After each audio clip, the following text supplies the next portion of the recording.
আলাইহি ওয়াসাল্লাম ইয়াকুল, আল্লাহ রাসূলকে আমি বলতে শুনেছি, তিনি বলেছেন, মা মিন বানি আদম মাউলুদুন ইল্লা ইয়ামাসসুহুশ শাইতানু হিনা ইউলাদ। আল্লাহ নবী বলেছেন, এমন কোন বনি আদম নাই, এমন কোন আদম সন্তান নাই যে জন্মগ্রহণের পরে শয়তান তাকে এসে খুঁচা মারে না, স্পর্শ করে না।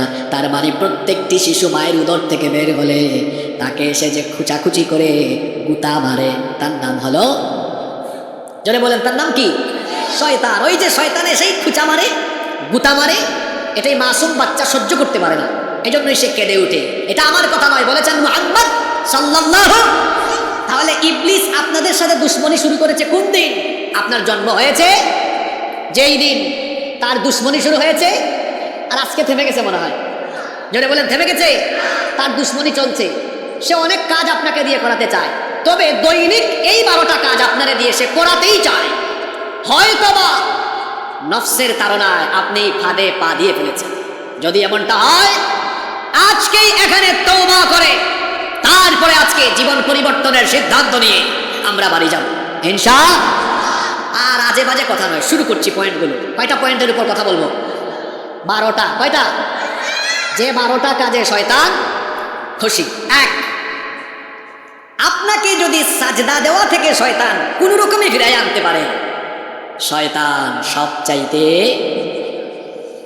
আচ্ছা, ইবলিস তো ছিল জান্নাতে, তাকে আল্লাহ জান্নাত থেকে বের করে দিলেন যে অপরাধের কারণে, সেটা আপনারাও জানেন। বলেন তো, কি না দেওয়ার কারণে আল্লাহ থেকে জান্নাত থেকে বের করলেন?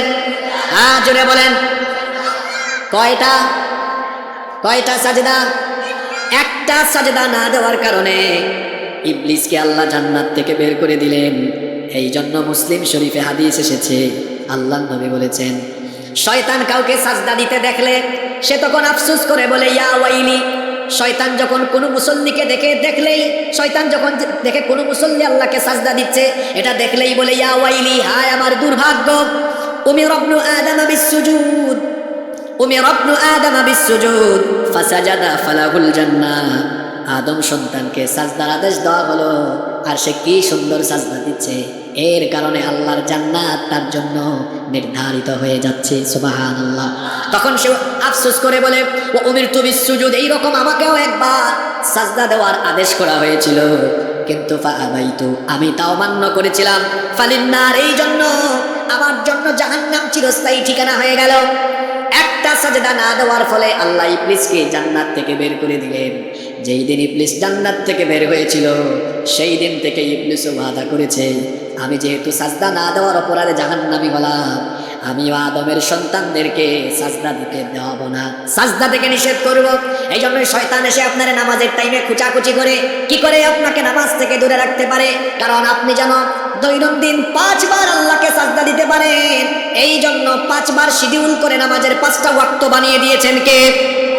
আসতে বলবেন না, জুড়ে বলেন, তিনি কে? এই জন্য শয়তান নামাজের টাইমে আপনাকে ঘুম, খেলাধুলা, রং তামাশা, আড্ডাবাজি, বিভিন্ন রকমের ওয়াসওয়াসা, প্রতারণা, বিভিন্ন রকম অপচেষ্টা চালিয়ে নামাজ থেকে আপনাকে দূরে রাখতে চায়, অথবা নামাজের আগে আপনার শরীরকে নাপাক বানায়া রাখতে চায়। অনেকে আছে পেশাব করে কিন্তু পানি নেয় না। এখানেও আল্লাহর বহু কুতুব বসে থাকতে পারে যারা ওয়াজ শুনতে এসেছে, কিন্তু সারাটা দিন পেশাব করে পানি নেয় নাই। এই রকম মানুষ এই প্যান্ডেলের ভেতরেও থাকতে পারে। কেন ইবলিস আপনাকে নাপাক রাখতে চায়? কারণ আপনি নাপাক থাকলে আপনি মসজিদে যেতে পারবেন না, নামাজে যাওয়ার কোনো সুযোগ নাই। যেই ব্যক্তি নাপাক থাকে তার সাথে ফেরেশতা থাকে না, শয়তান থাকে। কথা বুঝেন নাই? যে ব্যক্তি নাপাক থাকে তার সাথে ফেরেশতা নয় থাকে। এজন্য খবরদার নাপাক থাকবেন না। ইবলিস বিভিন্ন কায়দায় আপনাকে নামাজ থেকে দূরে রাখতে চায়, কারণ এই নামাজে গিয়ে আপনি সাজদা দিয়ে দিলে আল্লাহ খুশি হয়ে যাবেন। সবাই বলেন তো দেখি, নামাজে গেলে যিনি খুশি হন, জোরে বলেন, তিনি কে? আর নামাজ ছেড়ে দিলে খুশি হয় কে? নামাজ ছেড়ে দিলে ইবলিস শুধু খুশি হয় না, আরো একটা কামও করে। তো কি করে সেটা হাদিস থেকে জেনে নেন। বুখারীতে হাদিস এসেছে, আল্লাহর নবী বলেছেন, যখন কোনো ব্যক্তি আল্লাহকে সাজদা দেয়, ইবলিস এটা দেখলে, ইআতাজালা শাইতানু আনহু ফায়াবকি, ইবলিস তখন ওই ব্যক্তি থেকে দূরে চলে যায়। দূর থেকে এটা দেখে দেখে দেখে সে কান্না করে। আর যখন কোনো ব্যক্তিকে ইবলিস ধোঁকা দিয়া নামাজ থেকে দূরে রাখতে পারে, ইবলিস তখন ওই ব্যক্তিকে দেখে হাসতে থাকে। আবারও বলছি, আমরা যখন নামাজে দাঁড়াই, আল্লাহকে সাজদা দেই,